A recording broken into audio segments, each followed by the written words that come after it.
You're listening to Later with Mo Kelly on demand from KFI AM 640.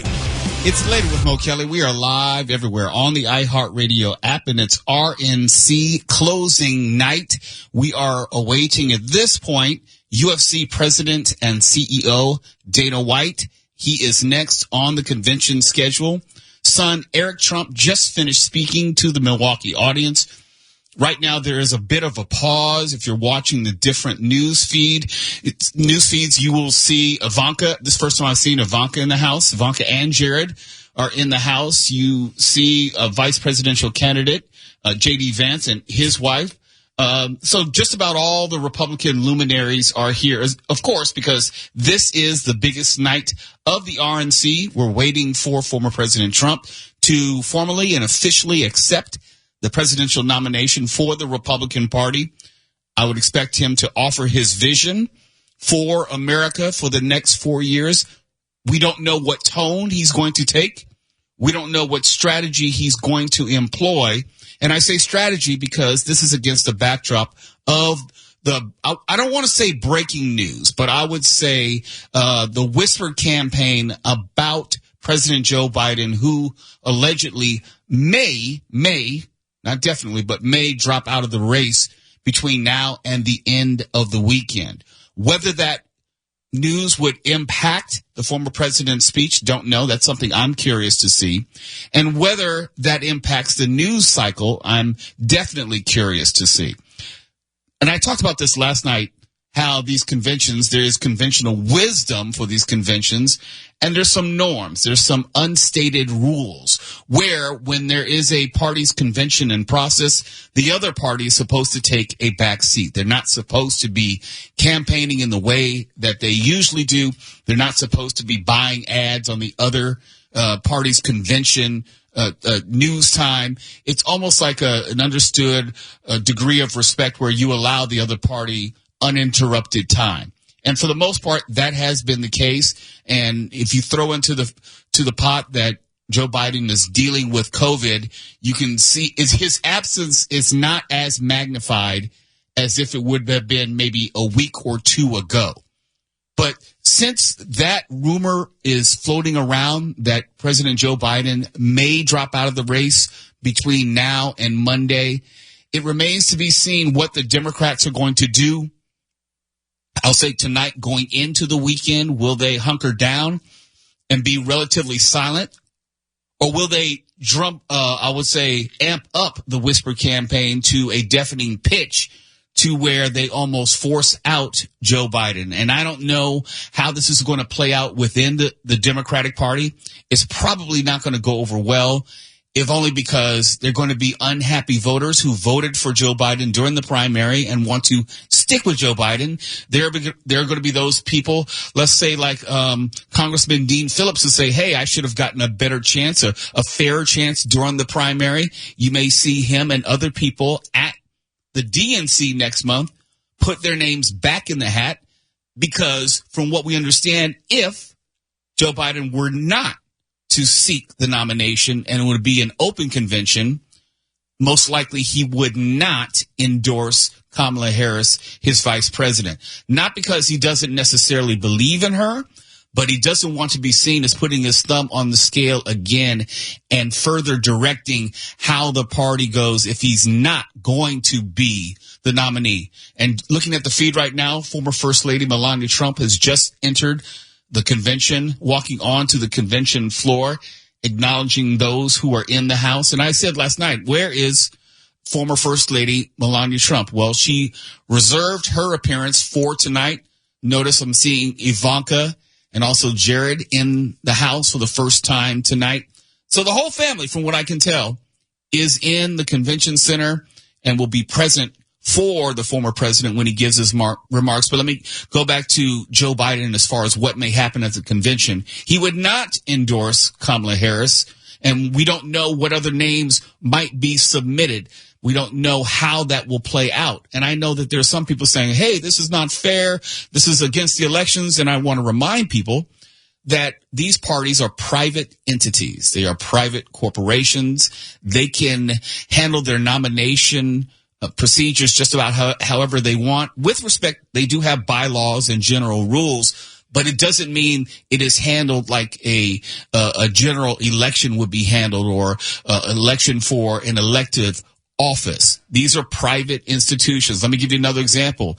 Have you ever noticed how there's no primary system for Jill Stein, or the Green Party will go to a hotel for a weekend, have a raging kegger of a party, and all of a sudden they emerge with a nominee? This year was Dr. Cornel West. You think, well, how did that happen?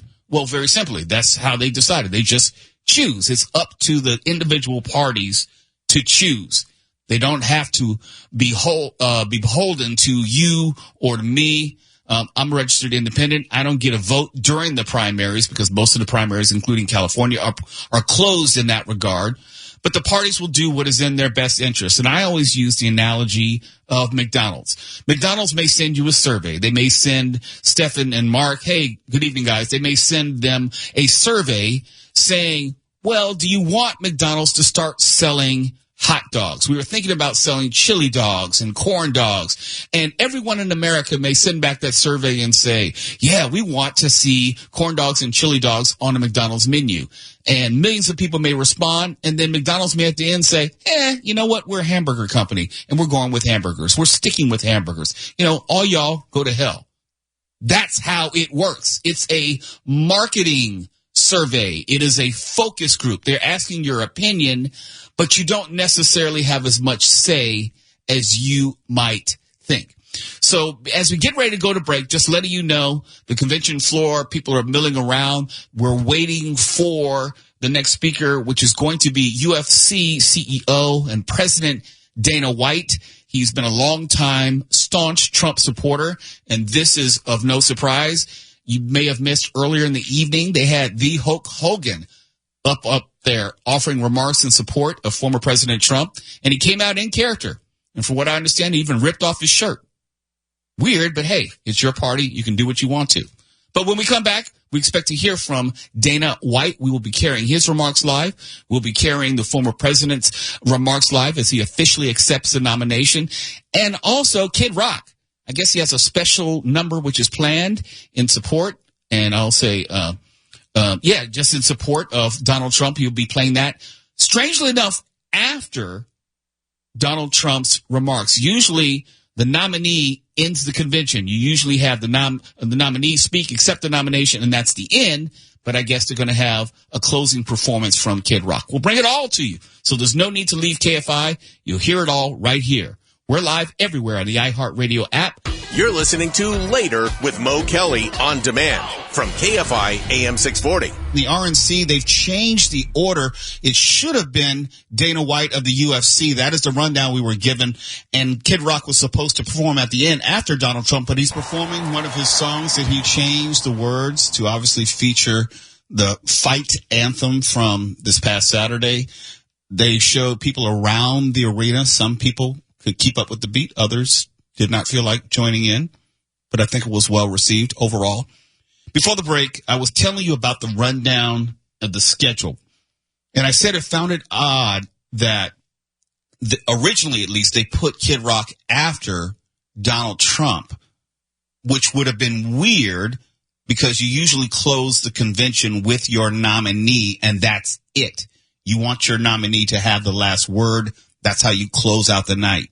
So I found it odd, and I was talking to Wallace, like, he found it odd. And then we were noticing that there was this long lull from the end of Eric Trump's speech, and the different news anchors on the different networks were trying to, what we say is vamp. They were just trying to tap dance, trying to fill the time, because there was no one on stage, no one coming to the podium, even though on the rundown, the official rundown that we were given, Dana White of the UFC was supposed to be speaking in that slot. Now I see Dana White. He's emerged from the wings. He is now coming to the stage, and we will now have his remarks live. Good evening, ladies and gentlemen. I am Dana White. I am the CEO and president of the Ultimate Fighting Championship. So 2 weeks ago, I got a call from President Trump asking me if I'd be willing to speak tonight. As usual, there was no pressure, no demands. He asked me as a friend, and of course I said yes. Then, After I accepted his offer, he sent me a text message, and I just want to read to you a little piece of what President Trump wrote to me. Dana, I'm so honored that you will be doing the introduction at the National Republican Convention. Think of it as the biggest fight you ever had, a fight for our country and even the world. I only wish you didn't have to interrupt your family trip, but I hope they understand they love you and they know how important this is. Now think about this. This man's running for president of the United States. He's fighting for the future of this country, and he's concerned about interrupting my family trip. That's the President Trump that I know. A man who truly cares about people. The mainstream media likes to push the narrative that he doesn't care about anyone but himself. I absolutely know that's not the truth because I've been friends with this guy for 25 years. And for the people who know me, they'll know this is true. I just want to make something very clear. Nobody in the Trump campaign has ever told me what to say. Nobody tells me what to say, and I'm nobody's puppet.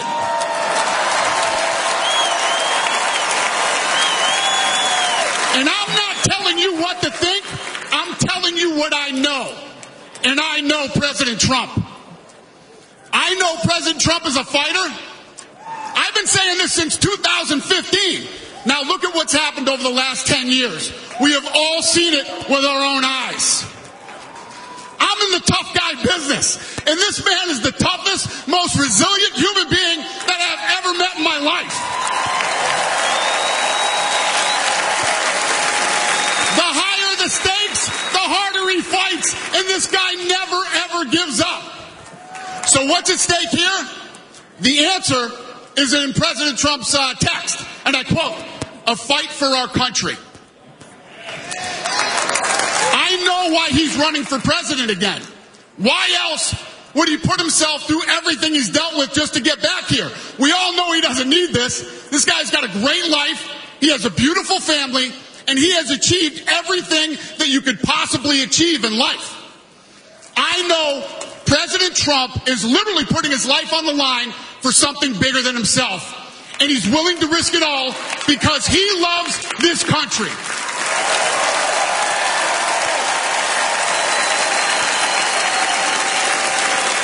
And I know he wants what's best for the American people. All American people. I know he's running for president to save our American dream. I'm living the American dream, and I know the American dream is very real. Whether you were born in this country or came here from someplace else, this is the last real land of opportunity. President Reagan once said, government's first duty is to protect the people, not run their lives. And if you're buried in government red tape, how will you ever start your own business? If you're struggling to pay your bills, how can you ever afford to start a family? And if you don't feel safe in your own town, why would you ever buy a house? I know that President Trump is fighting to save the American dream, and that's what's at stake in this election. We are choosing who we want to lead us in this fight. I know President Trump is a proven leader, a fearless leader, and this country was in a much better place when he was in the Oval Office. In my mind, the choice is clear. But this election, we all get to choose. I know I'm going to choose strength and security. I know I'm going to choose opportunity and prosperity. I know I'm going to choose real American leadership and a real American badass.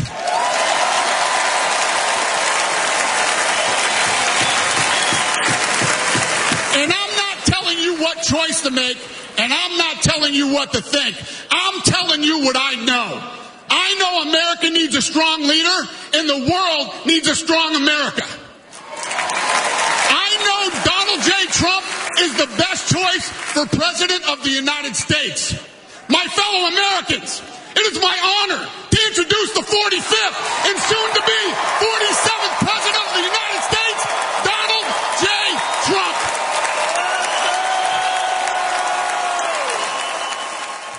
You're listening to Later with Mo Kelly on demand from KFI AM 640.